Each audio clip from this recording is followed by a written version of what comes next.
Hello everybody listening to Future Primitive. I am happy today to introduce a new part of our site which is dedicated to talks with John Lash. The theme of these talks will be his book, Not in His Image. This is the first in a series of 10 talks to be posted on Future Primitive twice a month. I will be interviewing my collaborator and longtime friend, John Lash, about his book, Not in His Image, which presents an entirely new view of Gnosticism, the mysteries, and goddess religion. Not in His Image was published in November 2006 by Chelsea Green, a publisher dedicated to the practice and politics of sustainability.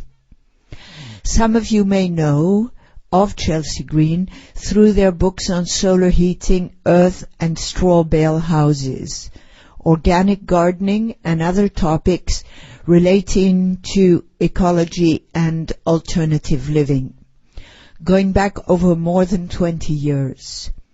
With John's book, Chelsea Green is challenging the ideology and beliefs that threaten survival on this precious planet, and presenting John's careful recovery and restoration of the Gnostic myth of the earth goddess Sophia, who today we call Gaia. So I'm delighted to announce this forthcoming program, which will be posted on Future Primitive and that you can preview on a page. So I'm delighted to announce this forthcoming program, which will be posted on Future Primitive on a new page so that you can preview what's ahead.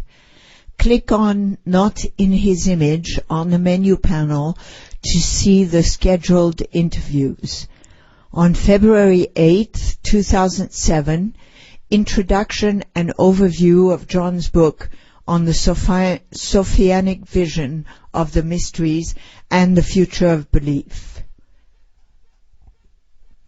On February 22, 2007, the virus of salvationist religion. On March 8, 2007, the Telestai, shamans and seers who created the classical civilization of Europe and the Near East. On March 21, Spring Equinox 2007, special talk on the goddess Sophia and the reclamation of pagan wisdom as a path of sacred ecology.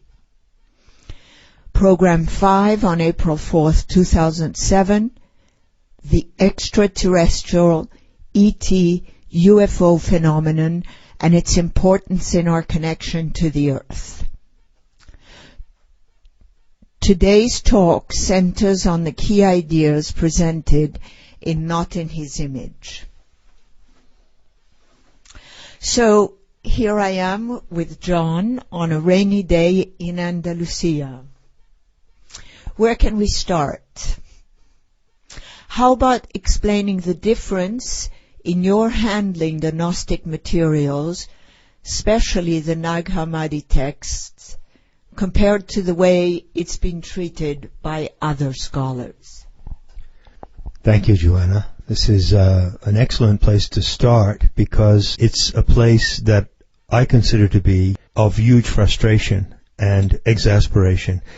And perhaps those who are listening to this interview and many people who have tried to delve into the Gnostic materials will share the same response that I have.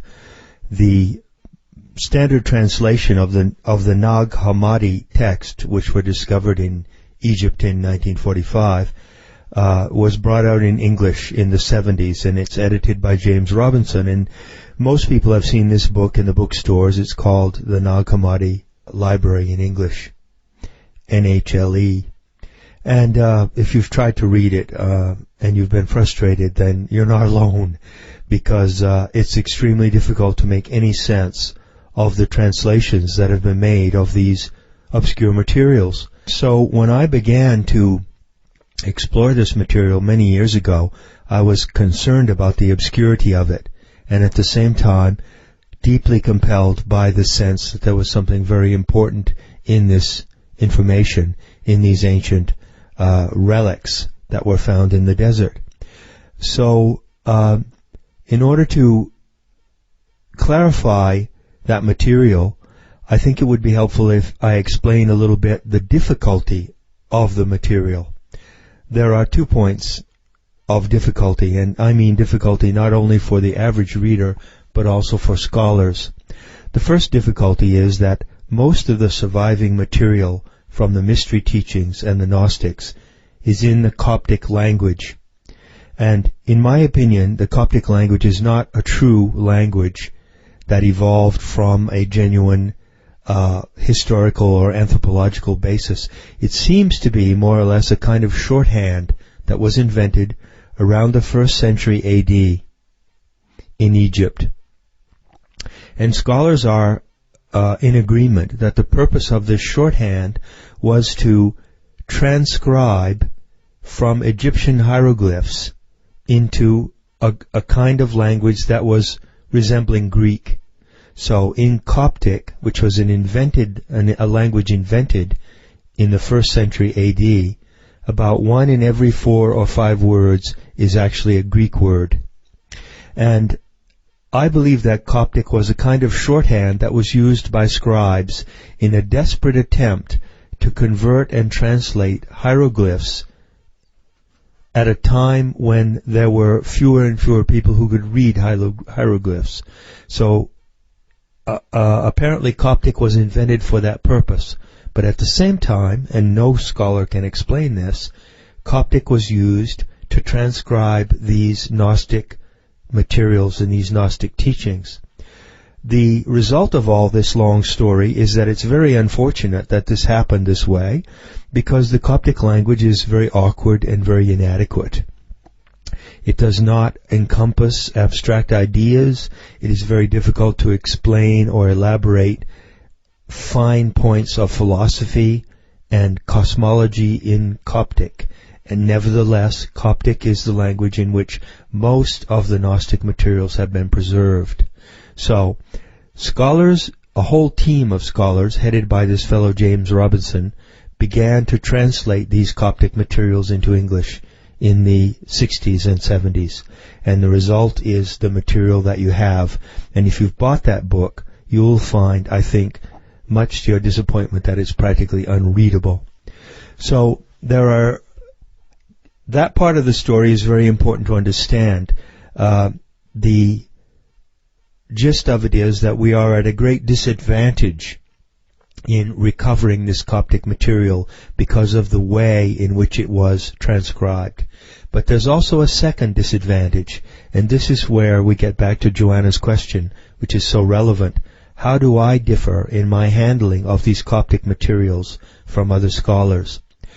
Most scholars, and I respect Gnostic scholars very highly, and I've learned a great deal from them, Elaine Pagels, for instance, Kurt Rudolph and others, Jonas, who wrote the first book on the Gnostic religion, Hans Jonas.